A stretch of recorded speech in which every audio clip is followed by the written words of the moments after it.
Apa sih yang nggak bisa dilakukan oleh negara kita? Misalnya kalau memang kita mau menegakkan apa? Lebih memperbaiki sistem ya. Sistemnya dan iya. sistem itu dilaksanakan dengan baik, dengan kontrol yang keras. Ini dari beberapa kejadian begini Mo. Ini kan tadi ada bahasa investigasinya hilang gitu aja, nggak ada hasil, akhirnya berulang nih karena tidak menemukan satu penyebab, satu akar mengapa sering terjadi kan gitu nih Mo. Melihat situasi yang berulang ini Mo, pesan pentingnya Mo, biar langsung nyampe pemerintah nih Mo. Menurut aku memang harus ada kajian-kajian yang sungguh menyeluruh. Ya, jangan juga berbenah dengan kepalsuan juga, sekedar untuk nampil diri, bersandiwara dan sebagainya. Aku ngomong seperti ini kenapa? Karena memang kami belum pernah melihat keseriusan pemerintah dalam hal ini. Belum pernah melihat. Promosi-promosi yang dilakukan oleh pemerintah untuk lewat pintu depan itu nggak semenarik promosi-promosi yang dilakukan oleh para mafia. Yang ilegal tadi. Ya, jadi aku kira mafia itu membaca situasi ini. Ya. Mafia itu membaca pekerjaan pemerintah yang asal-asalan. Menurut aku memanfaatkan sistem tata kelola yang buruk, sistem undang-undangan yang masih banyak celah, memanfaatkan juga sistem korup, pribadi korup, oknum-oknum yang korup dalam pemerintahan, dan itu dimanfaatkan oleh mafia karena melihat peluang ini, ada peluang besar ini, dan ini bisnis besar banget karena ada uang yang jutaan di balik bisnis ini. Nah itu aku nggak tahu apakah pemerintah itu nggak serius, apakah dia membiarkan atau sebenarnya dia Atau bagi hasil. aku nggak tahu juga. Dan ini tapi patut dipertanyakan.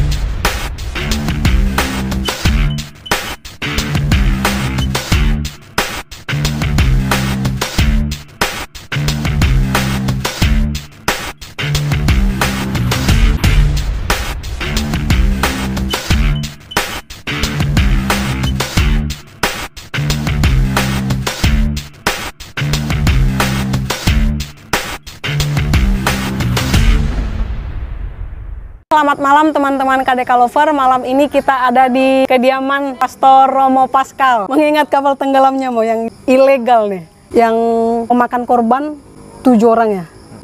Pandangan dari Romo Pascal mengenai hal ini gimana Mo? Amat prihatin karena kasus ini bukan yang pertama. Sekali lagi ini kasus yang terus berulang. Bahkan dalam tahun ini saja sudah 3 atau 4 kali kejadian, dan ini sangat memprihatinkan banget ya. Kenapa harus berulang lagi kasus seperti ini? Berarti menurut saya ada sesuatu yang memang tidak pernah diselesaikan dengan serius. Itu yang membuat kekecewaan bagi ya pemerhati, dan saya kira kita semua yang peduli terhadap kemanusiaan. Kita melihat dari perjalanan yang sudah sangat biasa nih. Bahkan dalam tahun ini masih di bulan Juni ya, udah 4 kali Mo. Dari Januari kita tahu ada beberapa kali, bahkan dari tahun lalu semuanya di dekat-dekat Desember, Januari itu kan ada beberapa kejadian ya, kapal tenggelam, dan sempat ramai juga di akhir tahun 2021 dan awal tahun 2022 lalu. Nah, tentu waktu kejadian kemarin kita berpikir itu adalah momentum untuk kita kemudian memperbaiki diri ya, tetapi sampai terjadi lagi kejadian seperti ini, bahkan memakan korban, ada 7 orang yang hilang, dan kemarin memang ada pemberitahuan dari Singapura bahwa ada satu yang kemudian diduga adalah korban. Nah, itu membuat kami, ya saya kira kita semua yang peduli terhadap kemanusiaan itu menjadi sangat miris. Mengapa ini terjadi seperti itu? Yang bertanggung jawab tentu harus ada, dan sampai sekarang saya sih ngelihat sepertinya kasus ini seperti nggak tahu nih, diem aja, nggak tahu kita siapa yang membawa perahu itu, kapal itu punya siapa, investigasinya seperti hilang begitu saja. Kesan kami ya, karena kami tidak melihat ada upaya-upaya dari pihak-pihak terkait untuk mengungkap kasus ini dengan sangat jelas. Saya kira itu penting. Pertama, selain tadi yang utama adalah mengusahakan bahwa 7 orang yang hilang itu kita dapat temukan entah dalam keadaan apapun. Itu saya kira yang paling penting. Tapi juga harus ada investigasi yang betul-betul serius kali ini agar kita bisa mengetahui sebenarnya apa sih yang benar-benar terjadi ini. Ada apa sih, ada pembiaran atau ada oknum-oknum yang terlibat misalnya. Kalaupun ada ya mari kita ungkap ya. Seharusnya ini tidak boleh terulang, tidak boleh. Artinya dari beberapa kejadian yang sama ya, dari sudut pandang Romo nih yang menggiat di dalam ini, di titik mana ini sebenarnya kalau dari kacamata Romo nih? yang memang bermasalah tertuju kemana nih Mo? Kalau pada titik kita di Kepri ya, saya kira kita ini kan daerah perbatasan ya. Dan ini memang sangat berdekatan dengan Singapura dan Malaysia, daerah tetangga yang selalu menjadi daerah banyak tujuan dari para pekerja migran kita. Yeah. Lalu juga saya sih kalau saya melihat sih memang Batam ini menjadi tempat transit yang paling digemari oleh para pekerja migran karena secara geografis tadi ya. Ketika dia secara geografis dia memudahkan kita untuk pergi ke seberang ke Malaysia atau ke Singapura, ini kalau sistem tata kelolanya nggak diperbaiki, orang akan lewat selalu pintu belakang. Sistem tata kelola yang kayak mana? Yang dari pintu depan seharusnya diperbaiki. Mengapa orang sampai mau memilih pintu belakang? Berarti ada persoalan di pintu depan. Persoalan apa ya? Tentu kita bisa mengkaji itu dengan kajian-kajian yang lebih mendalam ya. Apakah ada sistem tata kelola yang memberatkan para pekerja migran? Adakah sistem tata kelola yang ribet ya dan bertele-tele dan apakah juga ada pungutan liar? Dan itu sebenarnya sebenarnya itu ada beberapa pendampingan yang kami lakukan. Mereka katakan baik depan mau belakang sama aja kok Romo, ada juga pungutan liarnya. Oh, itu orang yang pernah mengalami ya? Dari mereka yang kami dampingi ya, dari pendamping kami dan dari investigasi kami menemukan itu.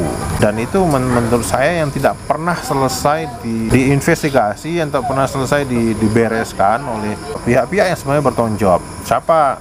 Saya katakanlah pemerintah tentu yang paling bertanggung jawab dalam hal ini, karena pemerintah yang punya regulasi, pemerintah yang punya aparat, pemerintah yang punya Badan Perlindungan Pekerja Migran Indonesia, pemerintah yang punya penjaga perbatasan. Kita kan masyarakat yang memperhatikan segi kemanusiaan dan seharusnya memang kita membantu, kita semua ini saling menyupport agar pemerintah dapat melaksanakan tanggung jawab dan tugasnya sebaik-baiknya. Tapi kalau support kita, kemudian perhatian kita, keprihatinan kita itu sepertinya itu tidak menjadi sebuah penggugah kepada pemegang kebijaksanaan dan pemegang kekuasaan. Saya kira ini cerita miris sih sebenarnya. Kita apa nggak punya perasaan ya gitu. Kalau punya perasaan ya lakukanlah sesuatu yang benar-benar tegas, menjaga perbatasan. Ini kita ngomong ini kan orang-orang goblok aja nih, ngomong orang-orang yang nggak tahu gimana ya. Apa sih yang nggak bisa dilakukan oleh negara kita? Misalnya kalau memang kita mau menegakkan lebih memperbaiki sistemnya dan sistem itu dilaksanakan dengan baik, dengan kontrol yang keras. Ini dari beberapa kejadian begini Mo, ini kan tadi ada bahasa investigasinya hilang gitu aja, nggak ada hasil, akhirnya berulang nih karena tidak menemukan satu penyebab, satu akar mengapa sering terjadi kan gitu nih Mo. Nih jadi kalau melihat situasi yang berulang ini Mo, pesan pentingnya Mo biar langsung nyampe pemerintah nih Mo. Menurut aku memang harus ada kajian-kajian yang sungguh menyeluruh ya. Ini sekali lagi ya, jangan tunggu sampai jadi korban dulu baru kita seolah-olah berbenah ya. Dan jangan juga berbenah dengan kepalsuan juga, sekedar untuk nampil diri, bersandiwara dan sebagainya. Aku ngomong seperti ini kenapa? Karena memang kami belum pernah melihat keseriusan pemerintah dalam hal ini, belum pernah melihat. Ya, tidak ada investigasi secara menyeluruh, tidak ada usaha operasi bersama. Kita punya intelijen di semua aparat, kita punya intelijen terus bekerja sebenarnya mengkaji dengan serius karakter para pekerja migran ini, kenapa sih, ada apa sebenarnya yang terjadi. Kalau kita melakukan itu dengan sungguh baik, saya kira kita pasti tidak akan mengulang-ulang kejadian ini lagi. Kenapa bisa terulang menurut aku? Karena memang apa sih kerja pemerintah? Itu aja sih ngomongnya, memang kerjanya memang asal-asal aja ya, sosialisasi. Kerjanya sosialisasi, apa sih persoalan yang utama yang dialami, yang dibutuhkan oleh pekerja migran itu tidak terjawab. Mereka butuh pekerjaan. Bantulah, kalau umpamanya pemerintah nggak bisa kasih pekerjaan, minimal pemerintah tuh kasihlah perlindungan. Itu aja sih. Dibantu aja. Mereka mau pergi Malaysia juga bukan mau merampok. Mereka juga tahu kok ke luar negeri itu misalnya kalau melewati pintu belakang itu ada risiko dan segalanya. Mereka juga tahu. Ketika Covid mulai melanda, banyak orang yang dipulangkan dari Malaysia, dari Singapura, orang kehilangan pekerjaan bertahun-tahun. Dan sementara sekarang Covid sudah agak mereda, kita berharap semoga memang tidak ada lagi, lapangan pekerjaan sudah mulai muncul lagi. Nah, ketika lapangan pekerjaan di Malaysia misalnya sudah terbuka, orang membuka peluang untuk bisa datang ke Malaysia. Nah, promosi-promosi yang dilakukan oleh pemerintah untuk lewat pintu depan itu nggak semenarik promosi-promosi yang dilakukan oleh para mafia. Yang ilegal tadi. Ya, jadi aku kira mafia itu membaca situasi ini. Ya. Mafia itu membaca pekerjaan pemerintah yang asal-asalan. Menurut aku memanfaatkan sistem tata kelola yang buruk, sistem undang-undangan yang masih banyak celah, memanfaatkan juga sistem korup, pribadi korup, oknum-oknum yang korup dalam pemerintahan, dan itu dimanfaatkan oleh mafia karena melihat peluang ini, ada peluang besar ini, dan ini bisnis besar banget karena ada uang yang jutaan di balik bisnis ini. Nah, itu aku nggak tahu apakah pemerintah itu nggak serius, apakah dia membiarkan atau sebenarnya dia Atau bagi hasil. aku nggak tahu juga. Dan ini tapi patut dipertanyakan. Nggak apa-apa, kita bertanyakan nggak apa-apa. Ini sebenarnya apa sih pemerintah ini? Ini apakah ada oknum-oknum yang menikmati juga, atau membiarkan, atau pura-pura bodoh, atau apapun, kita nggak tahu.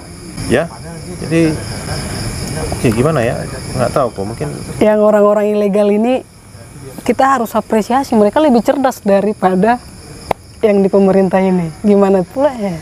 makanya apakah mereka lebih cerdas atau mungkin mereka bagian juga dari pemerintah? Aku nggak tahu juga, kita nggak tahu. Nah, yang bisa menjawab itu adalah tadi aku bilang intelijen, para pemangku kepentingan. Perlu dong, makanya investigasi itu penting banget untuk mencari akar permasalahannya apa dan cari solusi setelah itu. Kalau menurut aku sih, aku ngerasa sederhana berpikirnya gitu ya. Kalau misalnya ya kita kan sederhana, kenapa sih orang mau lihat pintu belakang? Berarti memang dia nggak siap mental untuk lihat pintu depan. Aku kasih contoh, untuk berangkat ke Malaysia misalnya, seorang yang mau ikut prosedur, ya, memang kadang-kadang harus menunggu waktu yang memang diminta bersabar ya, harus menunggu waktu yang cukup memakan waktu ya, 3 bulan. Mengantri, kemudian nanti belum lagi dengan pungutan yang banyak ya, ada uang-uangnya, pungutan liarnya ngeri, pungutan liar segala macam. Nah, jadi kadang-kadang orang ngapain sih? Atau di Malaysia juga sama, di Malaysia juga mereka dapat visa, ada agen yang membantu mereka untuk mencarikan mereka visa untuk kerja. Sama aja, mending depan juga ada pungutan, belakang juga ada pungutan, mending yang cepat aja. Sama-sama ada pungutan. Sementara kebutuhan untuk hidup itu sangat mendesak. Iya.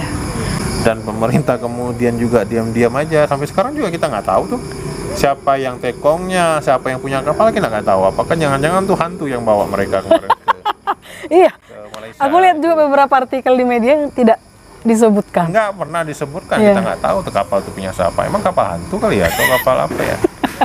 Mungkin yang bawanya juga hantu kali jadian, jadi nggak tahu siapa.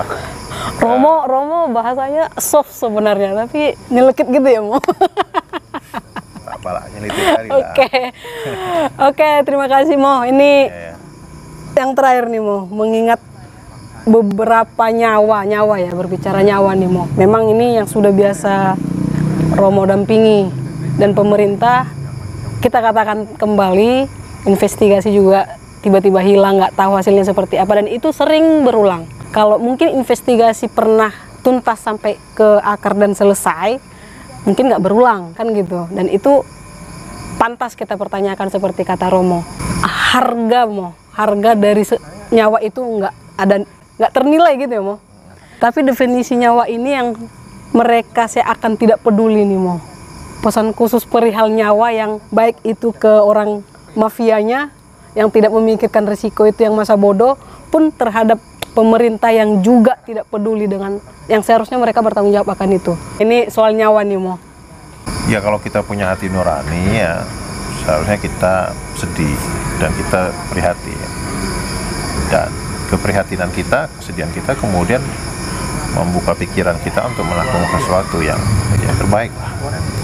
Saya kira kalau kita normal dan kita masih manusia yang sehat, kita pasti terganggu dengan peristiwa ini. Dan menurutku, kalau Anda menjadi mafia dan Anda makan uang dari darah seseorang, dari air mata seseorang, dan dari penderitaan seseorang, saya nggak yakin keturunan kamu bahagia.